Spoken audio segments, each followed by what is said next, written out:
యారా పొద్దున ఇటు వచ్చినావు? నీకోసమే. అయినా నువ్వేంది బావా సగంలోనే ఆపేసినావు? ఏందిరా? అదే మెడిటేషన్ బావా. నువ్వేమనుకున్నావు?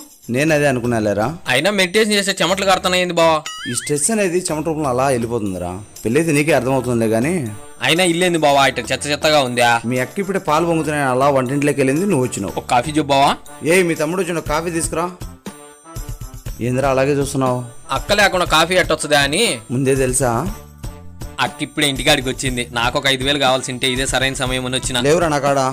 సరేలే బావా. ఏమైనా మీరు గ్రేట్ బావా. పెళ్లికి ముందు పనులన్నీ మా అమ్మ చేసి మా అక్క చేసిందని చెప్పేది, పెళ్లి తర్వాత అన్ని పనులు నువ్వు చేసి మా అక్క చేసిందని చెప్తాను. ఎంత అడిగినావు? ఎంత? 5,000. ఆడ పర్సు ఉంది, తీసుకోపో. బామర్ది బయట ఎవరికి చెప్పను. చెప్తే మళ్ళీ 5,000 అడుగుతావు కదా. అంటే 5,000 రావన్నమాట.